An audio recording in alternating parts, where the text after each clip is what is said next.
ஊர் விட்டு ஊர் வந்தால் கல்யாணமும் இல்லை, காட்சியும் இல்லை, அவியலும் இல்லை, பொரியலும் இல்லை, கல்யாண சாப்பாடே கண்ணில் பார்க்க முடியாது.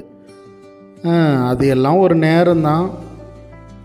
எனக்கு பச்சை சுண்டைக்காய் குழம்புனா ரொம்ப பிடிக்கும்.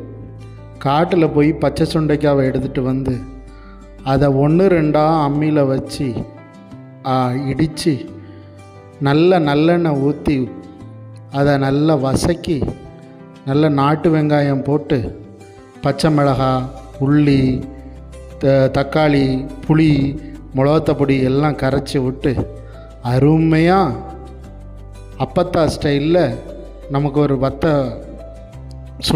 சுண்டைக்காய் குழம்பு வச்சு தந்தால் அவ்வளோ ஒரு அருமையாக இருக்கும். சுண்டைக்காய் குழம்ப சுட சுட அந்த சோறில் போட்டு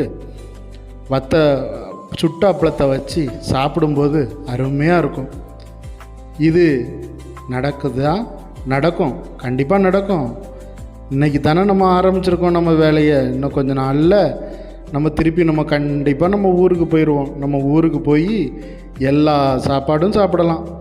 அது வரைக்கும் இந்த பாட்டிலில் வத்த குழம்பும் பாக்கெட்டு ஊறுகாயுமா தான் இருக்கணும். என்ன பண்ணுறது? வழி பிறக்கும், நமக்கும் வழி பிறக்கும். நல்ல சாப்பாடு சாப்பிடலாம். நம்மளும் மற்றவங்கள போல் எல்லா சாப்பாடும் சாப்பிடலாம். ஊர் சாப்பாடு சாப்பிடணுன்னா ஊர்க்குருவியாக தான் இருக்கணும். நம்ம தான் பறந்து வெளியூருக்கு வந்துட்டோமே.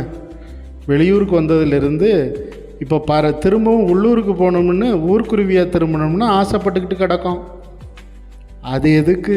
கொஞ்ச நாள் பல்ல கடிச்சிக்கிட்டு இருந்தால் ஊரும் காரும் தானாக திரும்பி வரும். சாப்பாடு என்ன பெரிய விஷயமா என்ன? சாப்பாட்டுக்கு அவ்வளோ விஷயம் இருக்குதா என்ன? கொஞ்ச நாள் இருப்போம், நினச்ச மாதிரியெல்லாம் வாழலாம் அப்படின்னு. உடம்பு வீணாக போயிருமே. உடம்பு வீணாக போனால் போகாது. அப்படி போனாலும் அது திருப்பி நமக்கு ஒரு நல்ல பலனை தான் கொடுக்கும். நம்ம குடும்பத்துக்கு ஒரு நன்மையை தான் கொண்டு வந்து கொடுக்கும். சரி, நான் மீண்டும் உங்களை சந்திக்கிறேன். இனிமையாவது வத்த குழம்பு சாப்பிட்றதுக்கு முயற்சி செய்வோம். வத்த குழம்பு தான் மெயின் நமக்கு. நன்றி.